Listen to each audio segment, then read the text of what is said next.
Vince Gilligan is the master of writing manipulative characters. Individuals who don't initially appear to be particularly dominant or dangerous, yet they possess a unique ability to puppet master those around them. But while Walter White and Gus Fring hide their sinister motivations behind a carefully managed public image, Jimmy McGill, or Saul Goodman, is the exact opposite. Jimmy is the cliché sleazy salesman, the type of huckster you've probably encountered in your daily life, that for some reason you can't quite put your finger on, just feels untrustworthy. His techniques are more transparent and bombastic, often born out of desperation, as if he has no other card to play except the dirtiest trick in the book. Throughout Better Call Saul, we see Jimmy go from resisting his natural talents to slowly succumbing to their charms, and over time harnessing them to enrich himself and even settle old scores. But given we live in a world filled with sleazy sales tactics that are always trying to convert our attention into a transaction, sometimes awareness is the best defense. So let's take a deeper look at the manipulative tools Jimmy McGill employs to gain the upper hand throughout Better Call Saul. Now, of course, we are going to analyse the mechanics of Jimmy's scams, but to understand them best, we need to lay some groundwork.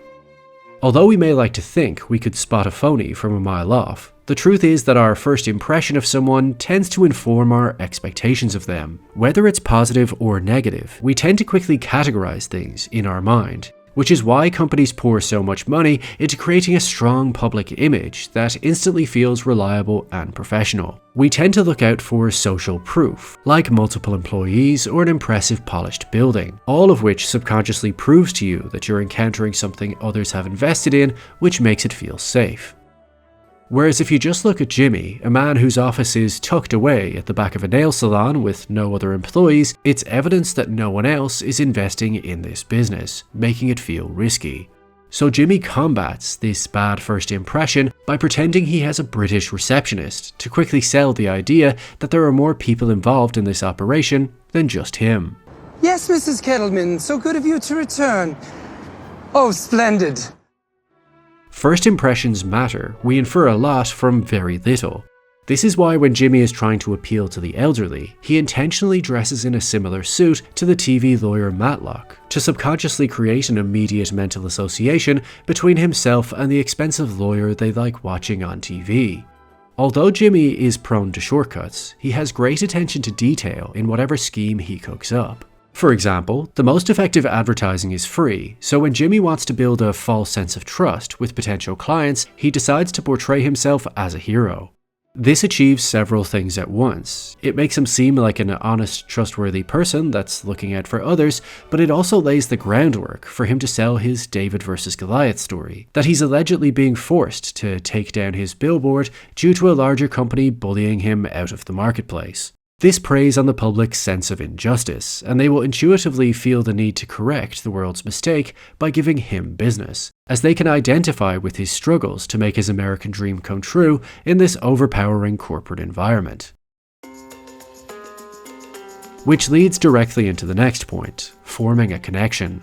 Human beings are social creatures. We trust what we relate to and what we know. And if we don't know someone, then there needs to be some form of emotional connection created in order for us to allow them into our circle of trust.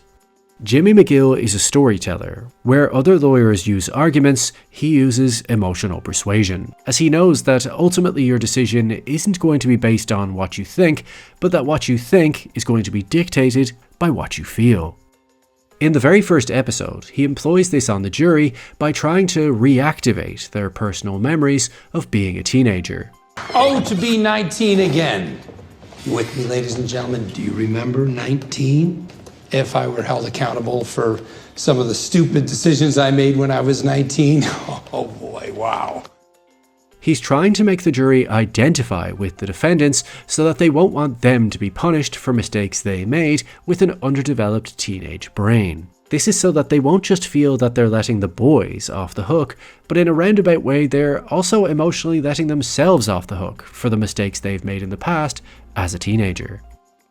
Or when he's trying to win over the photocopy employers, Jimmy brilliantly sells the story of the photocopier being the heartbeat of any successful business, but he intentionally personalizes it along the way by painting an intimate picture of his shared experience of using the product.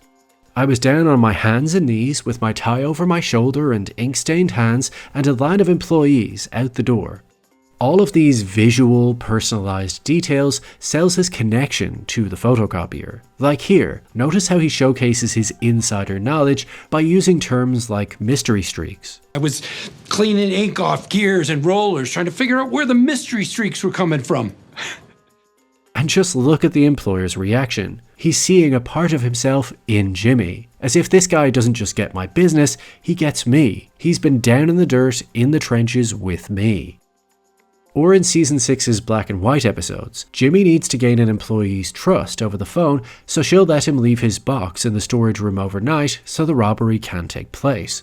She's initially cold, saying this is not her problem. But then someone walks in and asks, "Gene, is everything okay?" And he has to act like all is fine to his superior. So Jimmy uses this fake background evidence to form a connection with the other employee on the basis of solidarity. I understand. It's just, we both have People we have to answer to, right?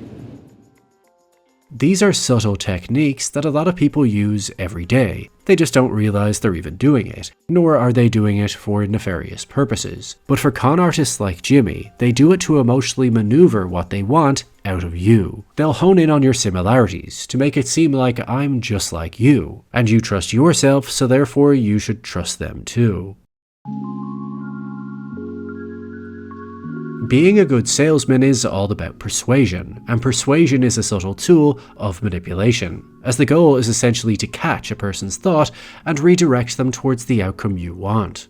But how do your thoughts get captured in the first place? Forming a connection is one way, but it's also about using persuasive language. For instance, there's a difference between being offered and being instructed. Persuasion tools usually subtly instruct your mind every step of the way.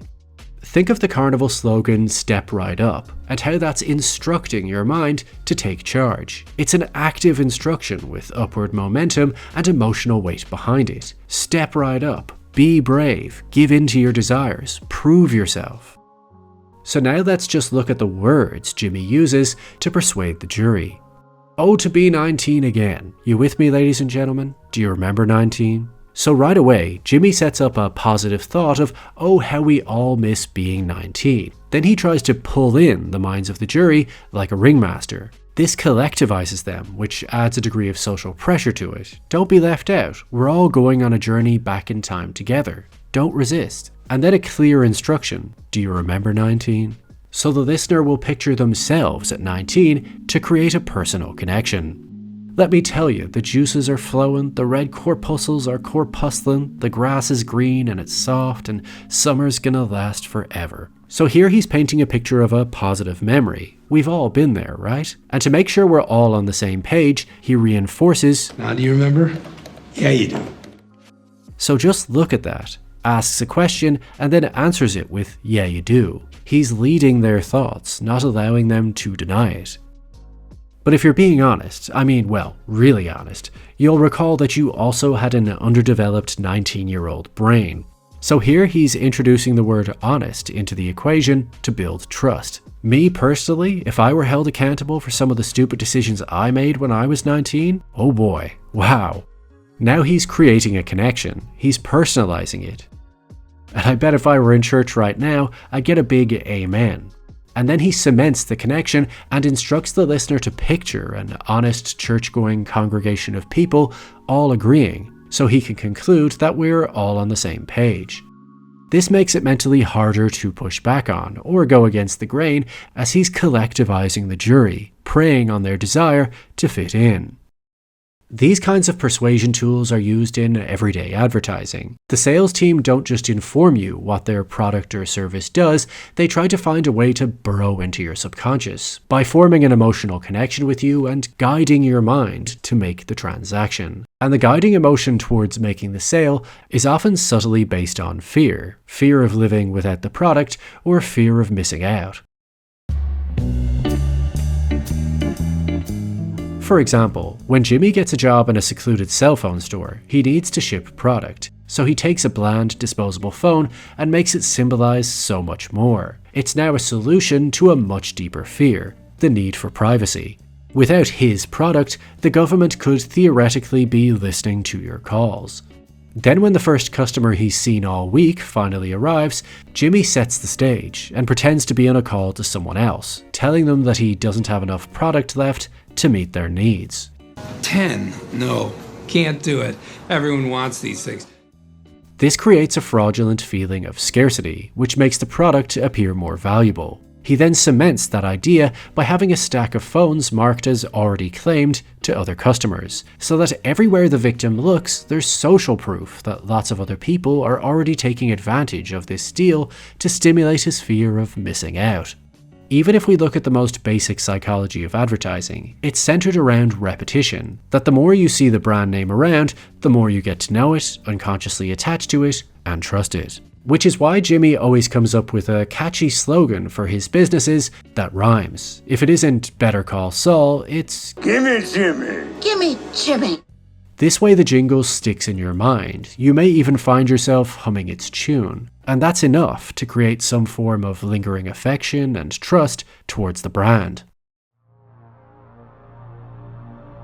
It's no secret that Jimmy McGill is a liar. He fabricates and distorts reality to manipulate the outcome he wants. But given the multifaceted nature of Jimmy's deceptions, he needs to distract us from the holes in his story. And for this, Jimmy employs two key approaches: the sympathy card and the embarrassing confession. This is so effective because it goes against our natural instincts. Most people don't want to appear weak. They'd rather be envied than pitied. Think about it. Most of the time, the only people that know your secrets, your Achilles heel, your heartache, or your most embarrassing moments are your close friends and family, your inner circle of confidants. That's because there's an intimacy to that vulnerability that needs to be earned and is therefore respected. So Jimmy uses this reality to turn the tables and distract people from the truth by masking it with false vulnerability. Whether he has to appear as if he's grieving, being squashed by corporate overlords, or looking for his missing cat, Jimmy will prey on his victims' good nature to work his way into their hearts so he can start manipulating their minds. Or alternatively, he'll manufacture an embarrassing story that feels like the truth to distract away from another lie. For example, when the police are highly suspicious of Daniel for selling drugs, Jimmy fabricates evidence that the reason Daniel sounded so sketchy and nervous is that the items stolen were actually fetish videos, in which his client would sit on a pie, wriggle around and cry while wearing a costume. Once the lie is confirmed with a video Jimmy filmed, the detectives believe it must be true, as it's so embarrassing that they now feel as if they know everything there is to know. So by showing them something more secretive than they ever expected, he ends their curiosity. When Lalo shows up and intimidatingly asks Jimmy to retell him the story of how his car allegedly broke down in the desert, Jimmy tries to play both cards at different times. The first time, he retells the story the same way he did to Lalo earlier, to demonstrate continuity. The second time, he can see that Lalo is looking for something new, so he retells the story using different phrases, and then concludes with an embarrassing confession. So I had to drink my own pee. A lot of it. So you wanted details, there you go. Hoping this will close the book and look like the lie he was trying to conceal. But then Lalo still asks him to tell it again, so Jimmy has to change tack, this time playing the sympathy card by emphasizing how much pain and effort he endured. Heavy, heavy bags. I walked and I walked and I walked and I finally made it to a truck stop. And notice how he's also using the persuasion tool of repetition to try to bury the words deep into Lalo's memory and paint a clearer picture of what his alleged experience was like all alone out in the desert.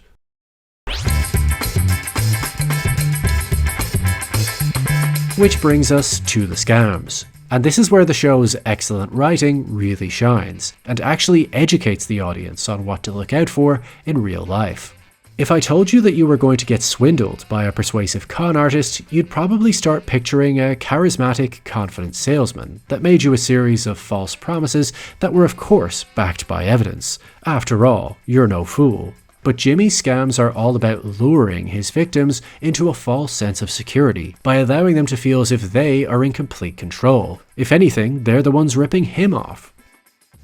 For example, Jimmy befriends someone in a bar, forming a fun connection and a good first impression. On their walk home through an alleyway, Jimmy lets his new pal find a lost wallet with $1,000 inside.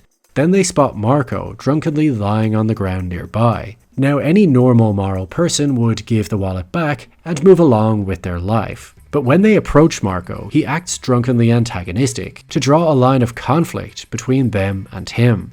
This makes it mentally easier for the victim to decide to do the wrong thing. And once he decides he is going to steal the money, he is now a criminal and therefore has no recourse, as he can't exactly go to the cops and say, "Hey, I got ripped off while robbing a drunk guy." I got dibs on that watch, man.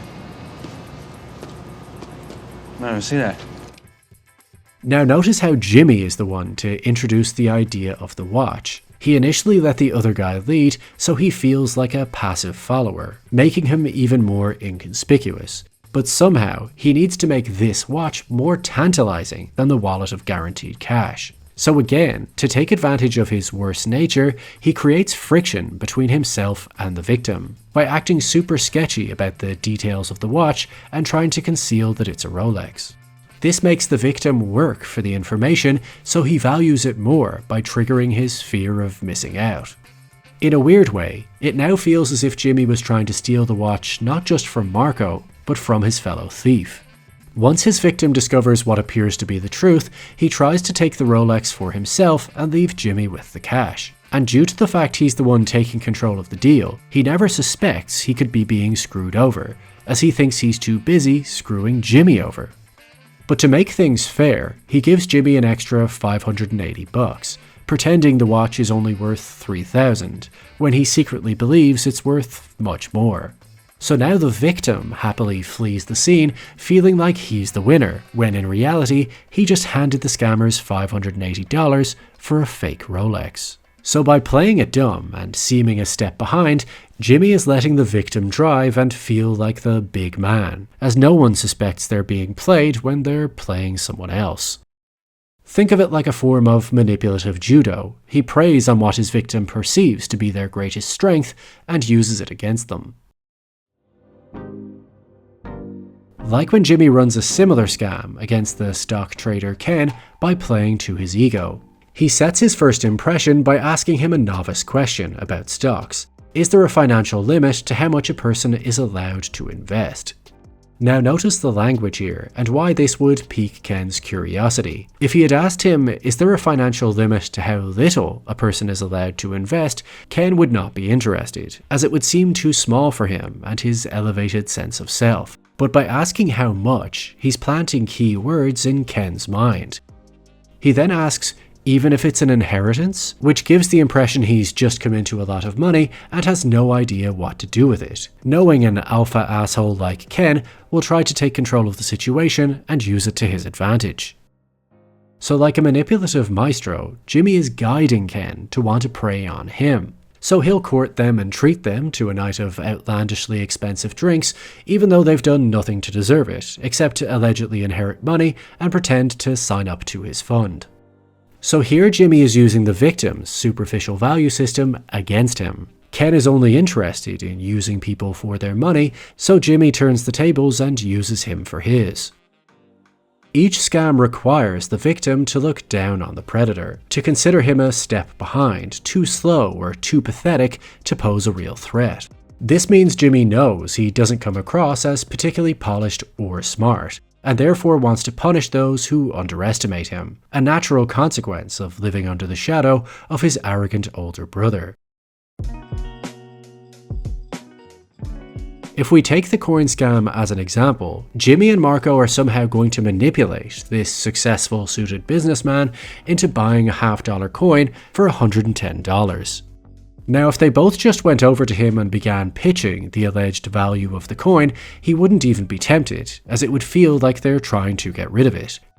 Instead, they need to cloud his judgment by igniting his competitive side. So firstly, Jimmy starts off by trying to sell to Marco, as if they don't know each other, making the victim a mere spectator. Then when Jimmy goes to the toilet, Marco creates a connection with the businessman by scoffing to him that, "This guy is playing me, right?" So again, By deferring to him, they're playing to his ego, as if he can see what's really going on better than anyone else. Then in one genius manipulative move, Marco pulls the businessman's attention onto him by asking him to be a witness, and setting the stakes that the cops might be called. And when he tells me this is a scam, you know what I'm gonna do? I'm gonna call the cops and get this scumbag thrown in the can. You're my witness, okay? This way, even if the businessman tries to ignore it, his attention is going to be laser focused in on that call no matter what, as he now knows he may need to recollect this for a police report. Marco asks the fake coin dealer on the other side of the phone if this cock and bull story is true, and then whatever it is he pretends to hear, he goes quiet, starts muttering, and turns his back. When he hangs up, the businessman asks him what he was told.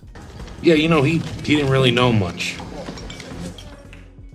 So again, by lying to him, the egotistical businessman feels as if, as per usual, he can see what's really going on here, and won't be played for a fool. Once Jimmy returns, Marco offers him $50, and Jimmy says no as the coin is worth $800, psychologically anchoring the price up high in earshot of the victim. This causes the businessman to enter the bidding war, as Marco has triggered his fear of missing out, and by turning his back and lying to him, he's set up an adversarial dynamic, where the two men who originally connected are now competing. Now, if this slick professional didn't feel like he's better than Marco and more entitled to win than he is, he could have avoided being scammed, but instead he one-ups his offer and buys it for $110. Marco then chases him out of the bar, claiming this isn't fair, further inflating the value of the phony coin, and the businessman snaps back that money talks, you lost, it's over. Highlighting how, yet again, they've made the victim feel like the perpetrator, and they now flee the scene proud of themselves for crushing their opponent, when really they've just been scammed by a couple of hucksters. So always beware, just because you feel in control, if something seems too good to be true, it probably is. Jimmy uses a similar approach to sabotage specific individuals, taking what is normally their greatest strength and turning it into a glaring weakness. For example, similar to his younger brother, Chuck has exceptional attention to detail, but unlike Jimmy, he always believes he's right no matter what. So when Jimmy secretly takes his Mesa Verde files while he's sleeping and subtly changes the address, he's masterminded a situation that is guaranteed to implode Chuck's credibility, as not only will he have filed the wrong address, delaying the opening of the branch by 6 weeks, but he will also refuse to take any responsibility for it. He even insists the address he filed still must somehow be correct, despite what he's being told, as he would sooner believe his clients don't know their own address than even consider that he could have possibly made a mistake. So philosophically and even psychologically, Jimmy's sabotage techniques rely on Occam's razor, the idea that the simplest explanation is likely the correct one.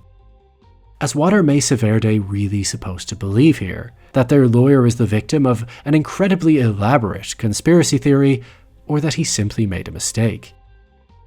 The same is true with how Jimmy and Kim sabotage Howard Hamlin's reputation.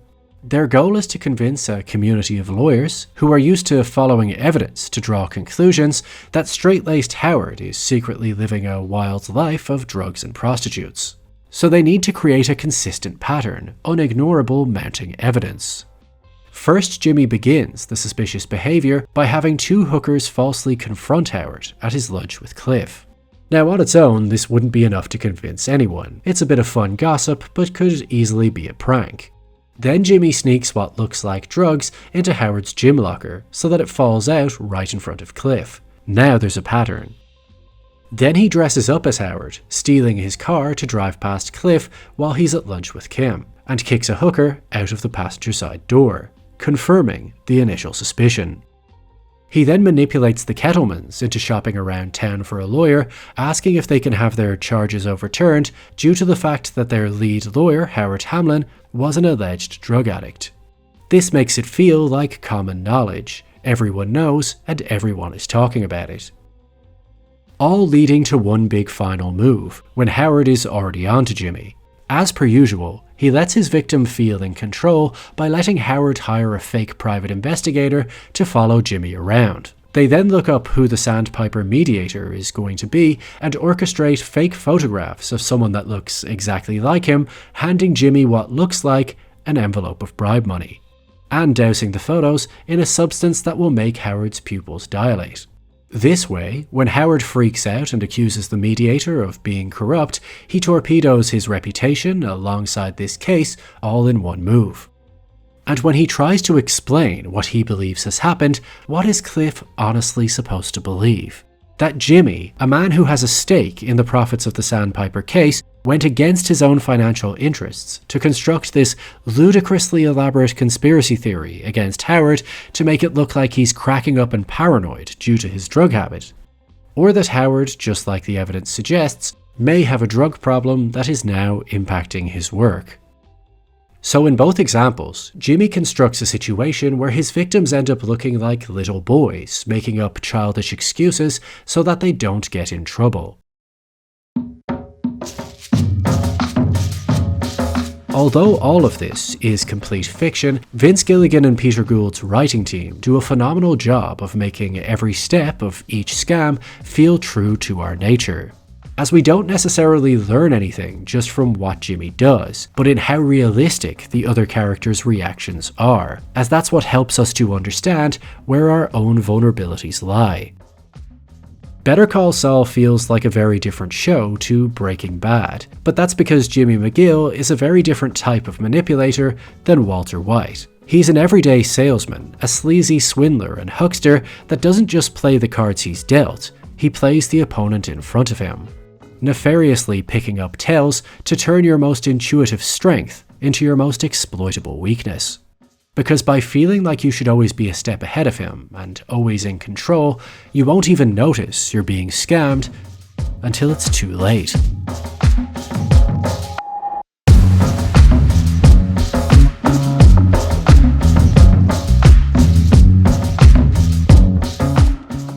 Well, if you've made it this far, firstly, thank you for watching, but if you could now give the video a like, possibly even leave a comment and click on that subscribe button, it will encourage that mysterious algorithm to do its thing.